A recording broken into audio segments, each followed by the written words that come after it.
I have a dream. Comment le rêve peut être, comment dire, un moteur pour la résilience. C'est-à-dire, voilà. Donc en gros, je crois que c'est ce que je suis, c'est ce que je fais. Je m'intéresse à l'humain.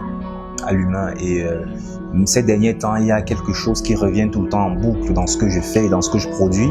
C'est une question en fait qui est pour moi comme un concept. Et si on essayait l'humain?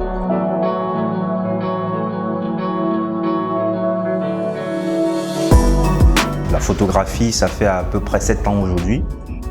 Donc, et moi dans mon travail, je m'intéresse beaucoup à l'humain. Ça peut être dans ses dérives, les choses qui l'aliènent. Hein, je crois que j'aime commencer par là. J'ai beaucoup travaillé sur des éléments qui aliènent l'homme. Après, je suis passé d'une période où j'ai beaucoup bossé sur, comment je vais appeler ça, des choses liées à la mémoire. Hein, comment on travaille nos mémoires collectives, que ce soit des mémoires immatérielles ou des mémoires matérielles. Matériels comme les architectures, tu vois. Moi, j'ai beaucoup travaillé sur les architectures au Cameroun, dont un projet qui a plutôt été pas mal accueilli, qui s'appelait Banjul entre contemporanéité et modernité. C'était un projet où j'explorais les architectures contemporaines et vernaculaires à Banjul, comment ils cohabitent, elles cohabitent, comment elles se nourrissent l'une de l'autre, et la place de l'humain au milieu de tout ça, parce que ça a toujours été, je vais dire, mon obsession quelque part. C'est vraiment de trouver la place de l'humain dans tout ce qui existe aujourd'hui. Et depuis peu, peut-être depuis 2 ans ou 3 par là, je m'intéresse beaucoup aux questions de résilience. Parce que je suis de ceux qui pensent et qui espèrent et qui croient même que l'Afrique, les Africains, il faut qu'ils passent à autre chose, tu vois. Nous continuons beaucoup à adopter cette position de victime là. On a été réduit à l'esclavage, on a été colonisé, mais moi, ma génération n'a connu ni l'un ni l'autre, tu vois. Moi, j'ai rien à foutre de la colonisation, quoi. Je ne l'ai pas connue. Mais je dis pas qu'il faut rayer la colonisation, non. Le devoir de mémoire doit rester. Mais on ne doit pas s'appuyer dessus pour justifier cet état végétatif quelque part dans lequel nous sommes vis-à-vis de l'Occident, de dire ouais, on attend tout, ouais, vous nous avez colonisé, vous nous avez réduit en esclavage, vous devez payer, non.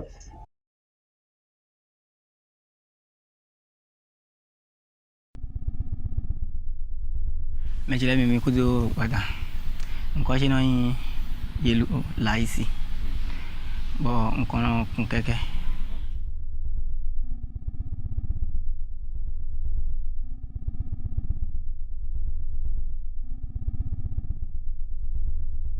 Nous sommes tous amis dans toi je l'ai plutôt non je l'ai pour ça me da ça mais le sporter garder bon les je a ça mais mais les ça me da ça prend mais ça prend beaucoup pé bon supporter ma solide de quand les a cosine à ça quand bon avoir quelqu'un.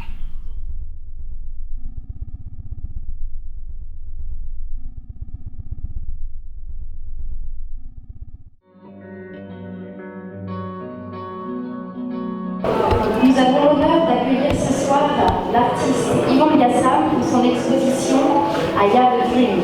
C'est une exposition multimédia parce que vous pouvez observer à la fois des photos, des sculptures établies, et si vous êtes un peu curieux, vous allez pouvoir aller dans la salle à côté. Il y a aussi 5 vidéos qui sont proposées en lien avec cette exposition. Donc, cette exposition a été présentée pour la première fois pas à l'Institut français Gallaudet, mais au Bénin, à l'espace Le Centre, à Cotonou exactement. La thématique I Have a Dream, on peut dire que c'est la rencontre entre 2 entités que tu as rencontrées au Bénin, à la fois les émigrants aussi appelés mototaxis. Donc c'est le nom qui est donné au mototaxi, et les Guélébés, je le dis bien, ça va.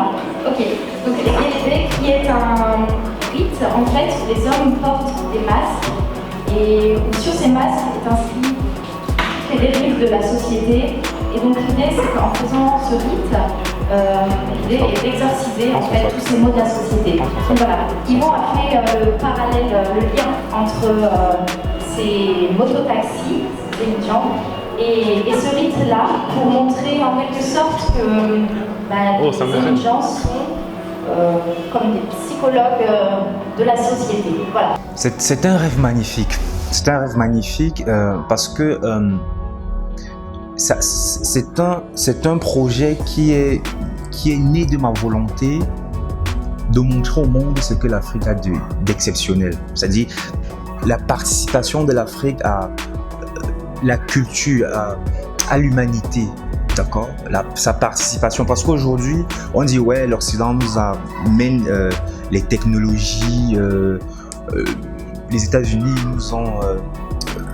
nous font chier avec son capitalisme, bon, toutes ces choses quoi. C'est-à-dire chaque partie du monde prétend apporter quelque chose à l'existence de l'humanité, à la conception et à l'avancée de l'humanité, et on se dit toujours l'Afrique c'est quoi, c'est son truc, c'est quoi. Et vraiment, c'est né de cette volonté-là de montrer ce que nous avons en Afrique et qui est là qui existe depuis très longtemps. Et j'ai eu la chance donc d'être invité par un espace créé par l'artiste contemporain Dominique Zinke, qui s'appelle Le Centre. Et quand je suis arrivé dans cet espace, on m'a dit, Yvon, on attend de toi quelque chose de peut-être pas de nouveau, mais d'expérimental. Il faut, lâche-toi, fais un truc qui te plaît à toi. Et vraiment, ça m'a libéré du coup, tu vois, parce que quand on m'invitait à dire, ok, je vais faire de la photo parce que ça, c'est ce que je maîtrise et tout, bon, que je connais, maîtriser, c'est trop dit. Alors, je me suis penché sur la question, cette volonté-là, qu'est-ce que l'Afrique apporte à cette civilisation? Et il y a quelque chose d'extraordinaire qui existe au Bénin et qu'ils ont en commun avec le Nigeria, surtout l'ethnie Yoruba et le Togo. Ça s'appelle le masque galédé, tu vois. Et le masque galédé, c'est ce masque sur lequel on sculpte les dérives de la société, tu vois, ce qui ne fonctionne pas dans la société béninoise, des choses comme ça. On le sculpte sur ce masque-là. Et après, des danseurs qui appartiennent à cette société secrète portent le masque et dansent sur la place publique. Et c'est un peu comme un moyen d'exorciser le mal, tu vois. Et la société est d'accord avec ça et décide que ok, ce qu'on a vu sur le masque, c'est ce qui ne fonctionne pas, on arrête et on passe à autre chose. Moi, j'ai trouvé ça, c'est un symbole puissant, quoi, tu vois. Imagine qu'on fasse la même chose pour le terrorisme à travers le monde. C'est-à-dire qu'on dit, ok, pour résoudre le terrorisme, voilà ce qu'on va faire et on passe à autre chose. Donc, c'est un peu naïf, ça relève un peu de l'utopie, mais moi, c'est très intéressant parce qu'on dit, c'est Felwine Sarr qui disait une fois lors de sa dédicace à la galerie MAM, que l'utopie, c'est la naissance de la réalité. Tu vois, tout ce qui est réel aujourd'hui fut utopique il y a cela quelques temps. Donc, du coup, moi, j'ai récupéré ce concept du masque galédé que moi, je voulais montrer au monde, dire voilà ce qui existe en Afrique.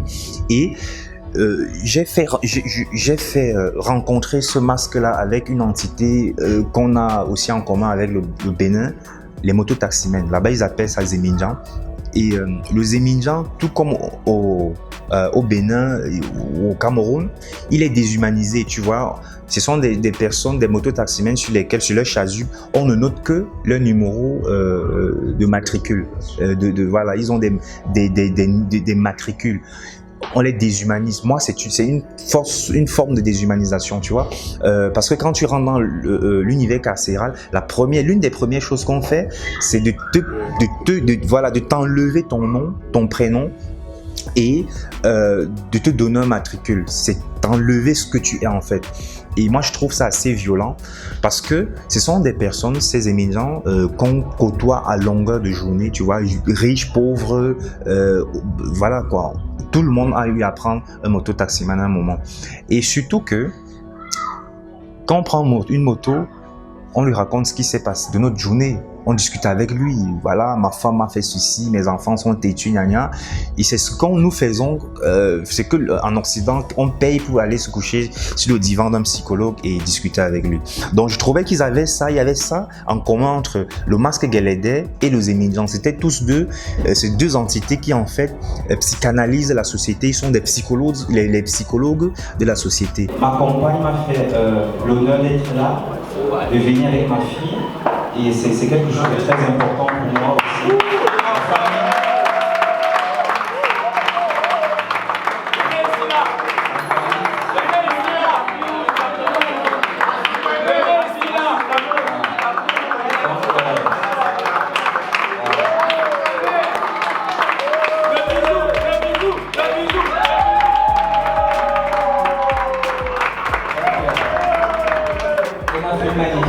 Et voilà, c'est fait. Bonsoir.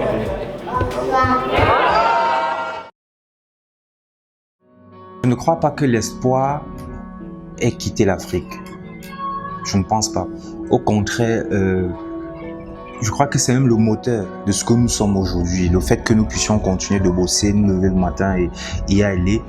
Il n'y a pas un peuple qui est plus résilient que le peuple africain, tu vois. Mais maintenant, il faut que les Africains soient conscients, il faut que nous soyons conscients de cette force-là, c'est-à-dire cette résilience que nous avons en nous. Le fait qu'ayant subi des traumatismes aussi rudes, que ce soit l'esclavage, le colonialisme, le néocolonialisme, les dictatures, tu vois, que nous puissions quand même toujours nous lever et de croire et de continuer, tu vois. Donc, il faut juste qu'on soit conscient de ça. Je pense que le jour où nous serons conscients de cette force-là, je vais peut-être dire quelque chose qui va choquer les gens. Nous irons moins dans les églises, nous irons moins dans les bars, nous travaillerons plus.